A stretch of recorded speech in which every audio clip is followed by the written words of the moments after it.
What's up guys, welcome to the Moody channel. Today we're going to take a look at the boss that will decide if your DPS is enough to take the boss down before time runs out. Whew, let's check it out.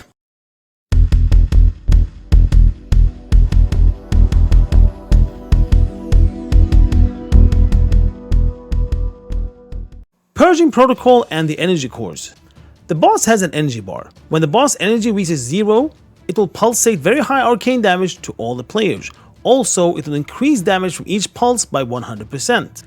There are 3 energy cores on the platform. When the boss gets close to one of them, he will get linked to it for 20 seconds. This linkage will increase the boss energy up to 100 energy. The boss will be linked to an energy core for 20 seconds. When the boss and the core are linked, you get a defensive shield that protects you for 85% of incoming damage. But this core does very high arcane damage on everyone every 1 second. So the tactics for this is, when boss reaches 0 energy, you bring the boss to a core so they get linked. Entire raid must be inside the circle, and you have to deal with boss mechanics while inside as well, which we're gonna come back to.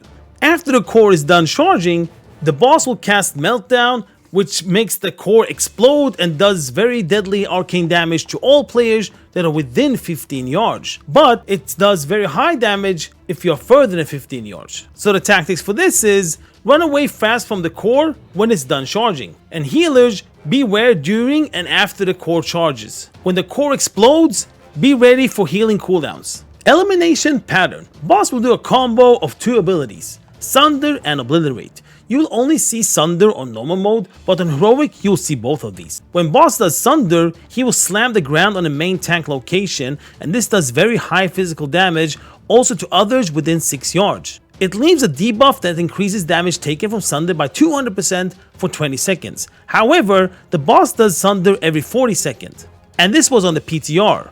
So we will see how it's gonna look with the debuff and how often he's gonna do Sunder when this comes live. But for now, we do the tactics on what we know. So the tactics for this is, mark the tank that's gonna take the Sunder hit with the blue marker. Make sure that no other players near that tank. When it comes to Obliterate, the boss will hit the main tank with very high physical damage, but also extremely high arcane damage split amongst players that are within 6 yards of that tank. All players that get hit will take a 500% increased damage from Obliterate for 12 seconds. But the boss does Obliterate every 40 seconds, and the boss does Obliterate directly after Sunder.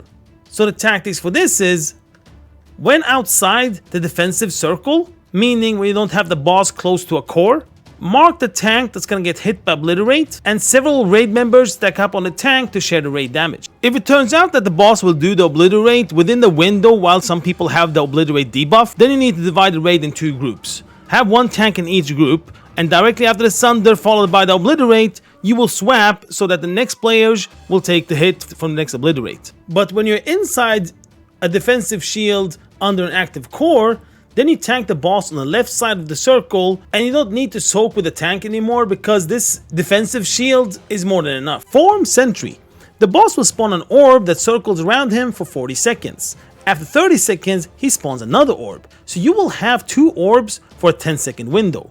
Under the orb is a circle that does arcane damage, and this also silences when you're inside it. The orb shoots moderate arcane damage on random players. So the tactics for this is, dodge the orbs, and you cannot damage them or CC them. Threat Neutralization. The boss will target several players, and I think it's going to be 3 no matter how big your raid is, and you'll be marked with an arrow and a big circle around you. After 4 seconds, they explode, and anyone inside the circle will take moderate to high arcane damage. So the tactics for this is, when outside defensive shield, run away from the raid. But when inside defensive shield, you will spread on the right side of the circle. Disintegration. The boss will target a random player with a big beam that follows you no matter how you move around. After a very short time, he shoots a very high arcane damage towards that direction. Any player hit will also be stunned for 6 seconds, and a debuff that does low to moderate arcane damage for 6 seconds. When you're inside defensive shield, move to the left side instead so the beam hits away from the raid. As you now noticed, the biggest tactic is how you handle it when you're inside defensive shield under the core. The boss will be tanked on the left side.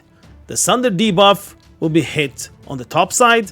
The Obliterate will be hit on the bottom side. The beam on the left side, and the raid will stand on the right side. The circle debuffs will spread the far right side. So no matter what energy core you are on, you'll still follow the same tactics when you're under the circle, if you're on the right side, or the middle core, or the left core. And there we go.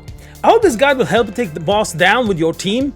As you probably noticed, there were images instead of videos on the different tactics that I showed you.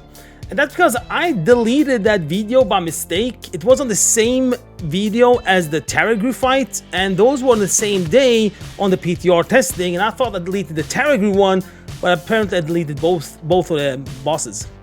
But it is what it is, man. It is what it is. I hope you like this, guys. If you liked, please hit that like button down below, and don't forget to hit that sub. Is it sub?